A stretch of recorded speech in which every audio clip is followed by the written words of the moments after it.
Hey guys, it's Chris. Welcome back to Capture One with Chris. Today we're going to be discussing sessions, what they are, why many professional commercial jobs prefer sessions, and whether they're right for you. If you're new here, my name is Chris Prince. I'm a commercial and product photographer based in Dallas-Fort Worth. I am also a digitech for other photographers, and I am the Capture One developer for Very Good Presets. So if you've used any of our Very Good presets for Capture One, I made those. Thanks for checking them out.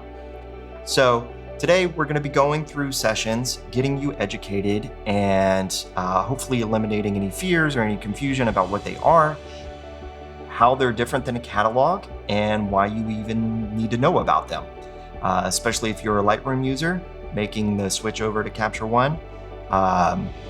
Sessions, I think, is one of the most compelling reasons to make that switch, especially if you're looking to get more into commercial photography. So we're going to go ahead, we're going to dive in, we're going to talk about, I've got some notes here, some real use cases, some best practices, and hopefully address any fears or concerns or confusion that you may have if you're new to Capture One, or if you're, again, in Lightroom looking to make the switch. We're going to get you up to speed here pretty quick on what sessions are and why you probably want to choose them over a catalog when you start using Capture One. So let's go ahead and jump in and look at some real use cases and get a good foundation for you guys. Okay guys, so we are now in Capture One. We are in a session. This is actually a working session for one of my clients. You get to see a little under the hood for me.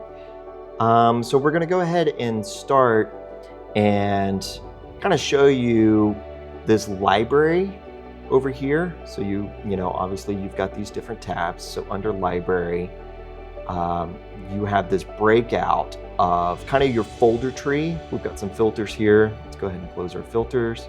We'll close our system folders. So you can see that we are in a session. This is the session that I'm working in. I have some session albums and some session folders. The difference between the two of those is an album is kind of like a virtual folder, kind of like what you're used to in Lightroom. And then the session folders is actually the folder tree on your hard drive. And this is where the power kind of comes in. So you can see we've got capture, output, selects, and trash. And then I have these session favorites, and these are actual folders in this folder tree.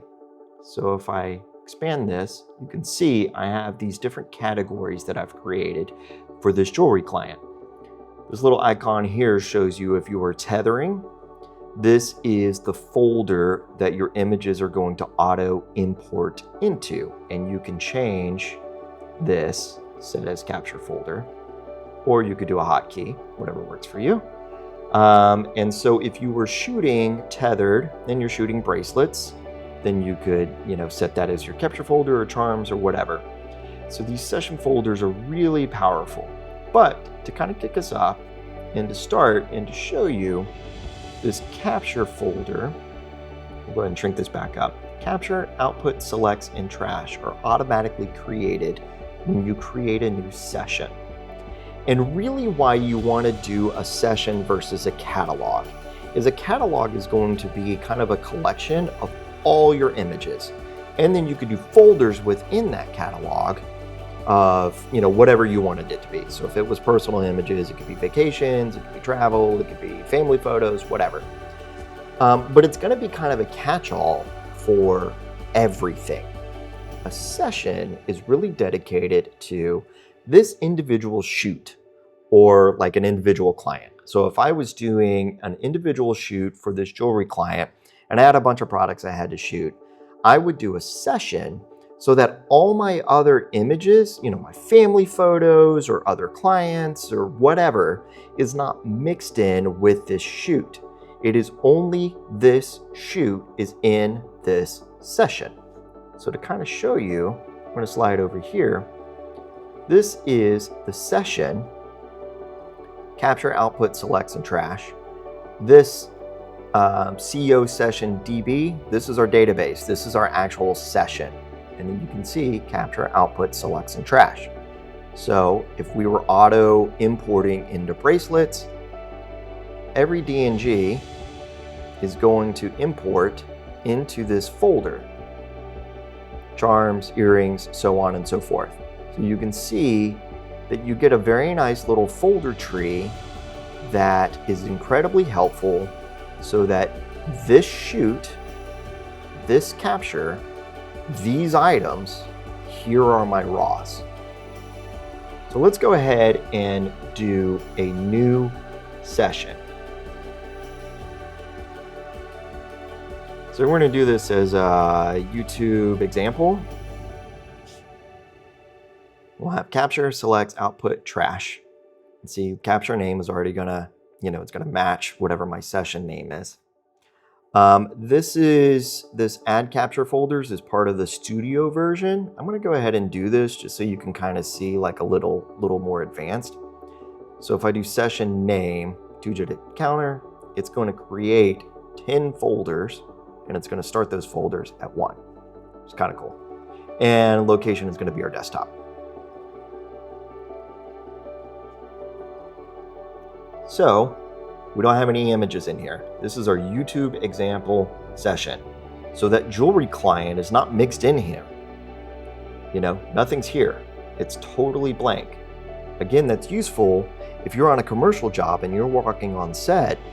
You don't want to be bringing your family photos to a shoot. You want this to be a very clean slate for the job that you're working on. We click over here on our capture. And boom, we've got our different folders already set up. So I'm going to go ahead and kind of hide this. And I'm going to bring up example YouTube. And here we go. So this is our session. Here's our database. Capture. It automatically created these folders for us. Outputs, selects, and trash. Nothing's in there. Again, a nice, clean slate. So let's go ahead and import some images. I've got some ready to go. Example images, review for import. We're going to go ahead and pick all, import all. We're going to import them to our capture folder, just kind of the top level.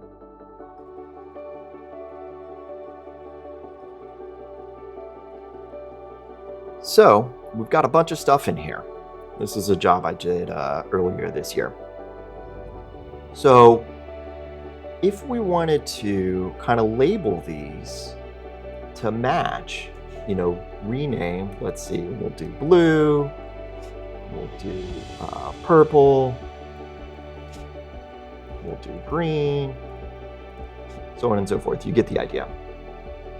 So we can grab our blue items, we can move them into blue.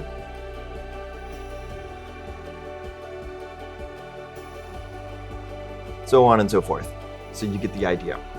But what's great is now these raw files, these are actually JPEGs, but these files, these images are in these session folders. So if we go back and we look, here are all the files that we've not moved. Here's our blue, here's our green, and it automatically created this capture folder, capture one folder. Settings, these COS files is actually the information that Capture One is using to show, any adjustments that you've made. So if you've increased brightness, whatever, all of the adjustments, if you've done any cropping, all of that is going to be contained in this file.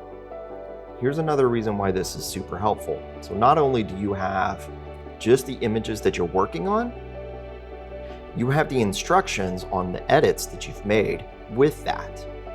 So now, if I wanted to move this to an external hard drive, I wouldn't want to do it with it open.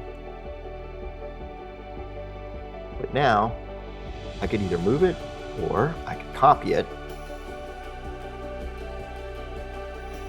Okay, so now you can see we have copied from our desktop to our backup, and everything is here.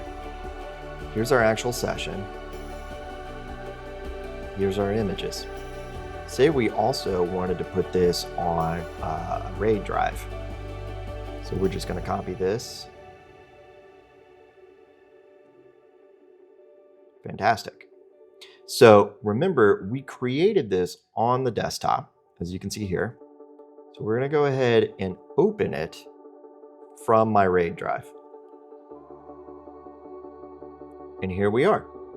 So here's why that's so powerful, is if you are on, say, an e-com shoot like this, and at the end of the shoot, you want to get images to the client, to, say, an ad agency or marketing director, or just multiple people that need access to these images, you now have the whole session all in one place, and only the shoot that you're working on. Again, not your full catalog, just this shoot. So, and it also includes any edits and adjustments that you have made throughout the day. So there you've got A, multiple backups, B, you might have multiple stakeholders that need access to these images. Say that you have made selects through the day, you've been going through and rating your favorites throughout the day, and the client or the ad agency is going to hand it off to a retoucher, and the photographer isn't going to touch these images anymore. You created a look throughout the day. That look was great, but you need to, do any retouching that you would need, and the client has access to your full session and everything that you did that day. And they can give then this session to a retoucher that can go in and make any, final edits and adjustments that they need to make. So, and it's real easy to copy and move to different hard drives versus trying to copy a full catalog or import images into a catalog. This is this client, this shoot, here are these images, here are the edits we've made, and everybody leaves at the end of the day with what they need. So anyways, I hope that drives the point home of why you would use them, how you would initially set them up, why commercial photographers really rely on sessions versus catalogs. And hit me up in the comments if you have any questions, or let me know how you get on with starting your journey using sessions and creating your own folder trees that make sense for you. I like to do mine by kind of year and by project, and go from there. So thanks a lot for watching. Hopefully that was helpful, and we'll see you in the next one.